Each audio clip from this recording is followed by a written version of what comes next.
هون بجبل عمان فيه شوف كل المدينة حلوة كتير. The military is going to tell me to get out of this area. So that's Iran right over there. agora que você não mora aqui, ando bem pra cá muito. My Cote shot! Mohammed's going to let me shoot his gun into the air, right? Welcome to Yemen! واحد مرة صومالي. واحد هلا صوماليان.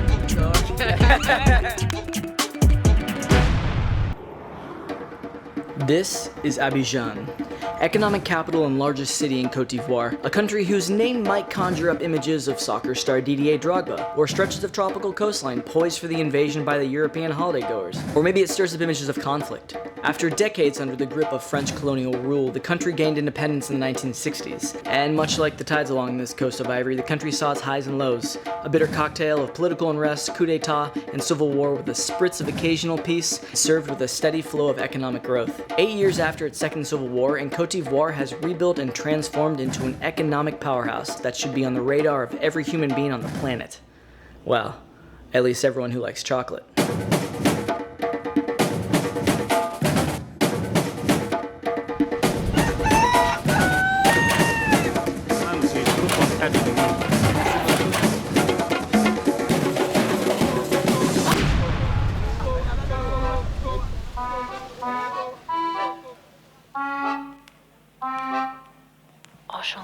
Cote d'Ivoire is the #1 producer of cocoa in the entire world. West Africa contributes to about 70% of cocoa production worldwide. So as I was doing my research, I came across something called choc apocalypse. Choc apocalypse is this idea that by the year 2050, we're gonna run out of chocolate altogether. So I'm here with Paul now. Paul is showing me around. Merci beaucoup pour marcher avec moi. Merci Eric.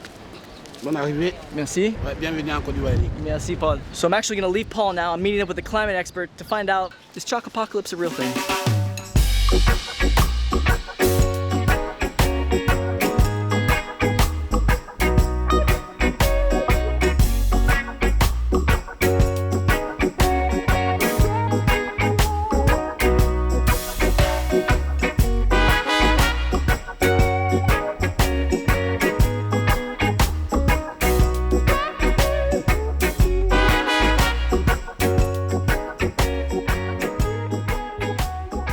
Meet Cedric Lombardo, a managing partner at B Development, an Ivorian consulting firm dedicated to sustainability and green economy, supporting both international organizations and private sector clients in sustainable practices. In other words, he's a climate and sustainability expert and local who is your go-to guy when it comes to environmental issues in Cote d'Ivoire. I sat down with him over coffee to get some more insight on this so-called choc apocalypse. So, tying this idea of climate change affecting Cote d'Ivoire, you've done work in the past on deforestation. The impact of climate change is also the solution of climate change, meaning that if you want a chocolate bar, you want deforestation.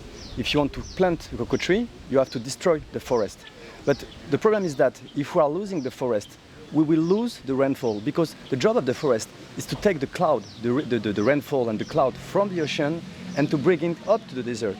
So if we are destroying the forest because of cocoa, we are also preventing the other countries to receive the rainfall, okay? So cocoa is a source of deforestation. Deforestation is affecting rainfall. The rainfall is affecting the quality of cocoa production. So in fact, it's the same story, like a vicious circle. And we must find the solution to cut and to change this vicious circle. So this idea of running out of chocolate by the year 2050, I mean, is that something that could possibly happen with the rate of deforestation or how things are going with the climate crisis currently?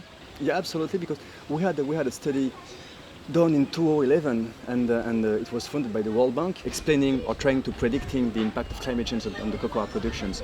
So you have two maps. One of them is the 2011 map. Everything is green. The soil is appropriate for cocoa trees, the water is appropriate for cocoa trees, blah, blah, blah. So we have all the conditions for beautiful productions. But you have a second map, and it's not a green one, it's the red one, because we are in 2050, and the quality of the soil, the quality of the temperature, the quality of the rainfall is insufficient to help us growing cocoa.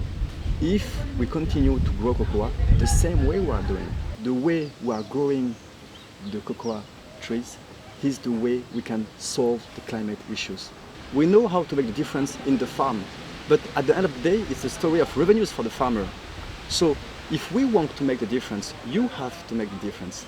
The way you are purchasing your chocobar will help us or not to fight against climate change. If you are purchasing a rainforest cocoa bar, a fair trade cocoa bar, an organic cocoa bar, you are purchasing something from a farmer who is trying to address the solutions, not to a business as usual company, business as usual chocobar, because the business as usual is the climate change, is the deforestation. You see, the way you are purchasing your chocobar is the way you are acting to change the world. Yeah, it's crazy, Cedric, to think that something as small and simple as who you buy your chocolate from, if we as a human population got behind something like that, the impact that it would have. So we know that something like 20% of the market, the chocolate market, is certified, coming from fair trade, UTZ, whatever you want, okay? So the remaining 80% are not certified. And here we are living into a strange world. We should not certify that our organic cocoa is a good one. We must certify that the other one is a cause of deforestation. And we should put a sticker on the other chocolate. When you are purchasing this bar of chocolate, you are an actor of deforestation. And now you will see your impact, and now you will refuse to pay this chocolate, and you will go to the other one. The way you are procuring your chocolate bar is the way you are acting to change the world. These words rang in my head as I imagined the dystopia that a choc-apocalyptic world might resemble. I needed to act. There had to be someone out there who knew about all this. Someone in the chocolate-making world already taking a stand. Well, there was. And I was on my way to meet her.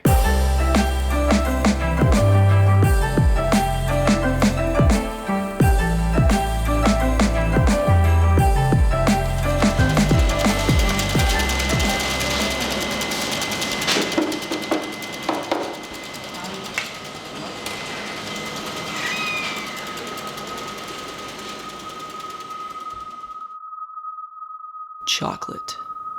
So much chocolate.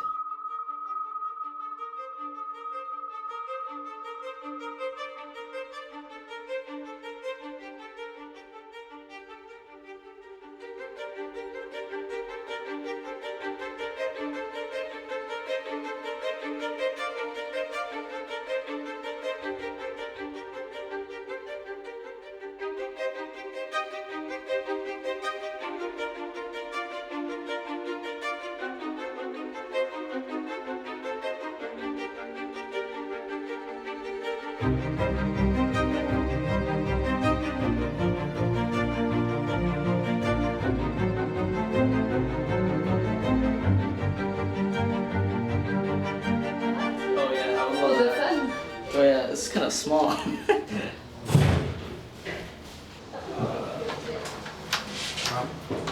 Bonjour. Bonjour. Okay, let's make some chocolate.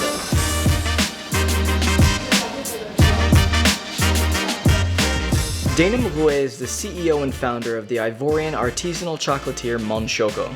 MonChoco produces organic, environmentally friendly chocolate and uses a bicycle to do so. That's right, I said a bicycle. Dana invited me to her factory to get a rare behind-the-scenes look at the art of organic chocolate making. So where does it all start? Our organic beans that come from Tortilla Salée, exactly. We buy the beans directly with the farmers. Now here, she's hand sorting the beans. When we receive the beans, we have another work to do with the beans. So here, this is the beans. After this, we come here on the bicycle to coach the beans. At the same time, we are work and exercise.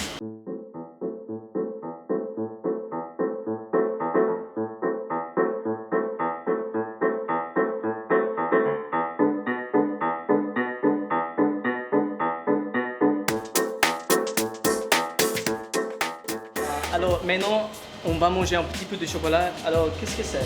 C'est des pamplemoussettes. Pamplemousse. Oui, c'est des pamplemousses, des pots de pamplemousse enrobés de chocolat. D'accord. Alors this is chocolate covered grapefruit. Ok, on va goûter.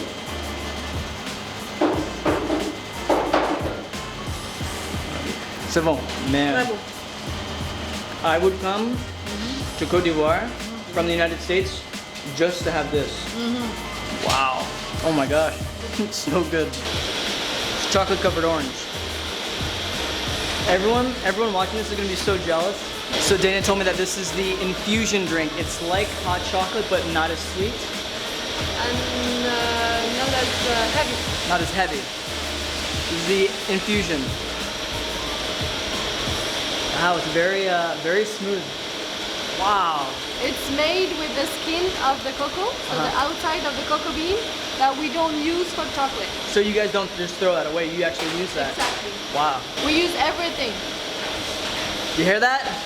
You guys hear that in there? They use everything! From hand selecting beans to zero emission bike energy to using recycled paper, MonChoco is taking a stand for the environment. It's people like Dana and Cedric that are making the difference every single day and helping protect our world during this current climate crisis. And perhaps, more importantly to some, helping to prevent a real world choc-apocalypse. Remember, the way you are procuring your chocolate bar is the way you are acting to change the world. Shop wisely. Thanks for stopping by, MonChoco. Bonne dégustation. Bye. Merci, bye.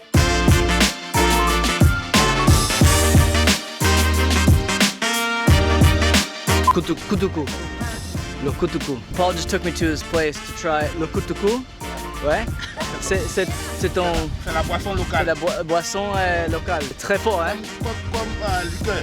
Tout. Non, tu peux. D'abord, hein, on sait jamais. Hein. Tu essayes d'abord. Si ça peut, on va santé. Santé. Santé. Ça, on ne peut pas faire la publicité de ça. On dit le coup de pouce c'est du bon et puis on dit. Mon Dieu. Ah, c'est bon. Ça c'est bon. Merci. So where does it all start?